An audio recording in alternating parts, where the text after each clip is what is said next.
Monsoon का महीना शुरू हो गया था। धीरे धीरे तेज धूप आंधी में बदल जाती है और आंधी से बारिश होने लगती है। हल्की बारिश हो रही थी कि तभी निर्मला बारिश को देख डर जाती है। हे भगवान, आखिर बारिश का मौसम शुरू हो ही गया। अजी हमारा घर तो कच्चा हो गया है, मतलब छत कमजोर हो गई है।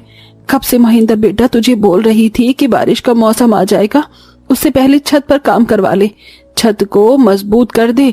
न तूने खुद किया न काम करवाया, अब कहीं पानी न टपकने लगे। माँ, मुझे तो डर लग रहा है कि ये छत न टूट जाए। हे भगवान, आप दोनों ये कैसी बातें कर रहे हैं? माँ, आप घर के हालात जानती हैं। 1.5 महीने से मेरी नौकरी सही नहीं चल रही है। ना तो मुझे मालिक ने छुट्टी करने दी और न ही मुझे पैसे दिए जिससे मैं घर की छत ठीक करवा पाता। माँ, बारिश देखकर तो मेरा दिल भी घबरा रहा है। ऊपर से कुसुम प्रेग्नेंट है। 8वें महीने में उसका ख्याल रखना बहुत जरूरी है। अरे तुम सब अपने मन में डर बंद करके रखोगे तो डर और लगेगा। भगवान पर भरोसा रखो, सब सही होगा। कल महेंद्र बेटा मेरे साथ मिलकर छत को पक्का करवा देना, बस कल बारिश ना हो। जी पिताजी। बहू, ये दाल चावल खा ले। माँ, ये तो जरा सी दाल चावल हैं, आप सब लोग भी तो खा लीजिए, मैं थोड़े कम कर देती हूँ। बहू, तो हमारी चिंता मत कर, तो इस वक्त 8वें महीने की गर्भवती है। तुझे अपने बच्चों का ख्याल रखना है और बस ये बारिश ना हो कुछ दिन तक। फिर सब जैसे तैसे खाना खा लेते हैं और सो जाते हैं। लेकिन रात को झमाझम बारिश होने लगती है जिससे उनकी हल्की छत से उन पर पानी गिरने लगता है। तभी अचानक से आकृति के मुंह पर भी पानी गिर जाता है। माँ, दादी, वाह पापा, जल्दी सब उठो, देखो छत से पानी आ रहा है, यहाँ पर पानी भर जाएगा, फिर हम सब कैसे सोएंगे जमीन पर। हे भगवान, ये तो गड़बड़ हो गई। बहू, शीतल, निर्मला, उठ जाओ वरना बिस्तर गीला हो जाएगा। हे भगवान, जिसका डर था वही हुआ। मैं जल्दी से यहाँ कोई बर्तन रख देती हूँ। सभी परिवार वाले जहाँ जहाँ पर पानी आता है वहाँ पर कोई ना कोई बर्तन रख देते हैं और एक कोने में हो जाते हैं। दादी, दादू, अब हम सब कैसे सोएंगे, कहाँ रहेंगे, ये बारिश कब खत्म होगी? पता नहीं बेटा, पर तू मेरी गोद में सो जा, और बहू तू यहाँ पर बैठ जा, यहाँ सूखा है। परमा जी आप? अरे तू हमारी चिंता मत कर बहू, हम ठीक हैं।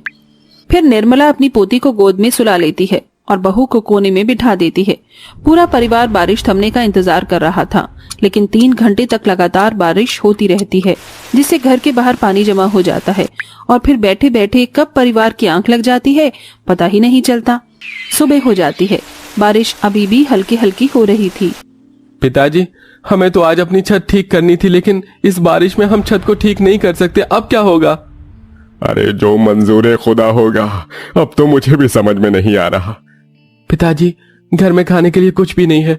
अभी हल्की बारिश है, मैं काम पर चला जाता हूँ, मालिक से थोड़े पैसे उधार ले आऊंगा। ठीक है बेटा, ध्यान से जाना, और हाँ, ध्यान से ही आना, इस बारिश का कोई हिसाब नहीं है। सुनिए जी, आप भीग जाएंगे, ये बोरी ओढ़कर जाइए। हाँ ठीक है। तभी महेंद्र सर पर बोरी ओढ़कर भरे हुए पानी में अपने काम पर निकल जाता है, जहाँ वो बारिश में भी माल की सप्लाई करने जाता है। किसी को चावल की बोरी तो किसी को गेहूं की बोरी। जैसे जैसे शाम हो जाती है बारिश बढ़ने लगती है। मालिक, सारा काम हो गया है, मुझे थोड़े से पैसों की जरूरत है। मेरे घर में खाने को कुछ नहीं है, थोड़े पैसे दे दीजिए। अरे अभी मेरे पास पैसे तो नहीं है, लेकिन मेरी जेब में 100 रुपए हैं, ये ले, और जल्दी घर पहुंच जा, बारिश बढ़ रही है। जी मालिक। महेंद्र जैसे ही जाता है, मालिक की टीवी पर खबर आती है।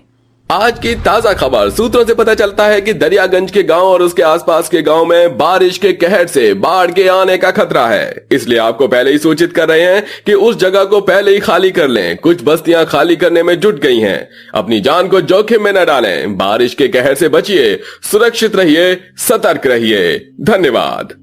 अरे मुझे जल्दी से इस गोदाम से निकलना होगा। महेंद्र, जल्दी से तू निकल, बारिश तेज होने लगी है। जी मालिक, मुझे जल्दी से घर पर जाना होगा।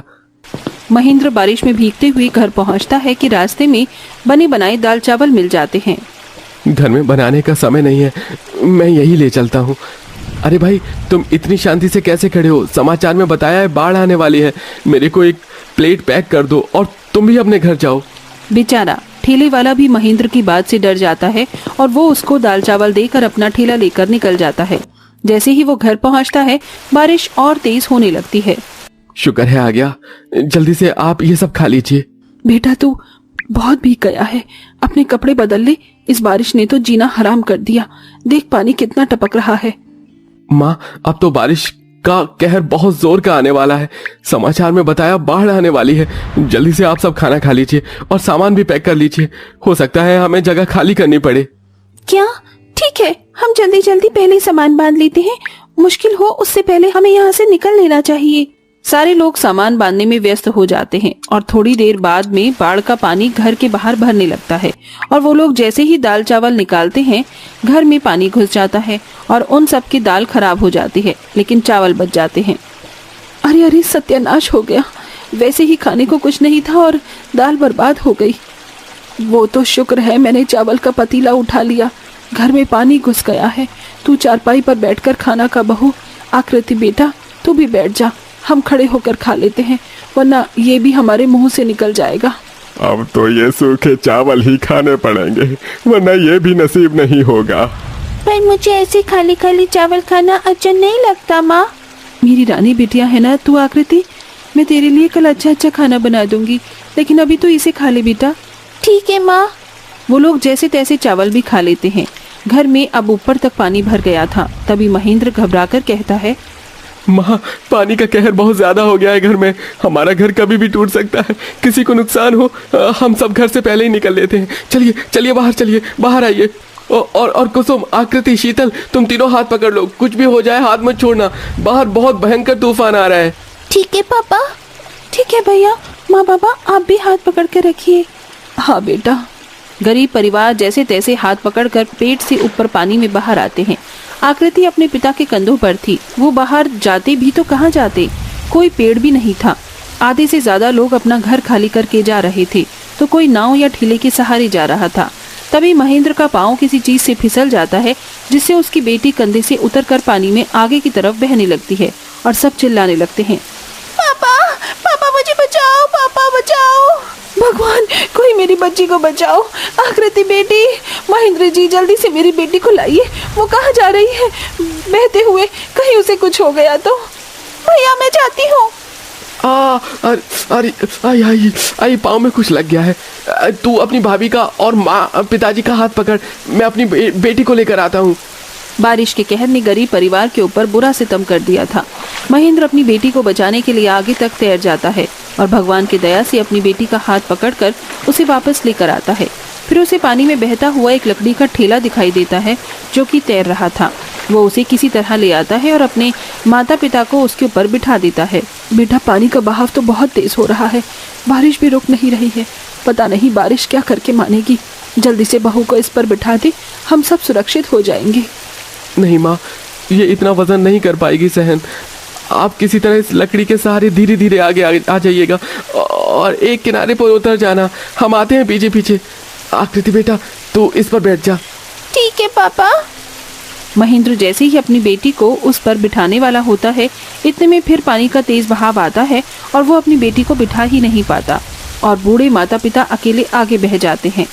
बेटा, महेंद्र बेटा, महेंद्र बेटा, बहू सलोनी, सब अपना ख्याल रखना। देखो हमारी चिंता मत करना, हम आगे उतर जाएंगे किसी से मदद मांगकर। बैठे बैठे वो इतना ही कह पाते हैं, इतने में कुसुम के पेट में बहुत जोर का दर्द होने लगता है। महेंद्र जी, मेरे पेट में बहुत दर्द हो रहा है, मैं चल नहीं सकती, मुझे बहुत डर लग रहा है, कहीं हमारे बच्चे को कुछ ना हो जाए। भाभी भाभी हिम्मत मत हारिए, कुछ नहीं होगा, हम सब आपके साथ हैं ना। आगे चलिए, हम किसी को मदद के लिए बुलाते हैं। कोई है हमारी मदद कीजिए, कोई मदद कर दो कोई मदद कर दो, मेरी मम्मी के दर्द हो रहा है। महेंद्र अपनी बेटी को कंधे पर बिठाकर पत्नी को पकड़कर चलता है। शीतल भी साथ होती है।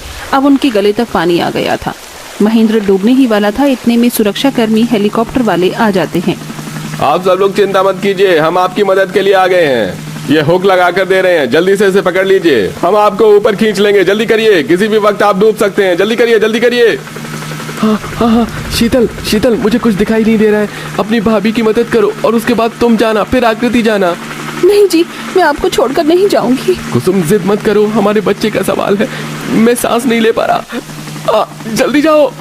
तभी सुरक्षाकर्मी एक एक करके महेंद्र के परिवार को बचा लेते हैं।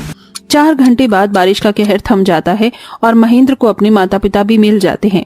सुरक्षाकर्मी उन लोगों की जांच करते हैं, उन्हें खाने पीने के लिए खाना देते हैं। भगवान का लाख लाख शुक्र है, मेरे बेटे बहू, मेरी बेटी पोती सब ठीक है। हाँ निर्मला। कुछ ही दिन में थोड़ी बहुत बारिश होती है, लेकिन फिर बारिश बंद हो जाती है। वक्त से पहले कुसुम अपने बेटे को जन्म देती है। ऐसे में गरीब परिवार में काफी लोगों के घरों का नुकसान हुआ था, जिसकी भरपाई सरकार थोड़ा बहुत पैसे देकर करती है।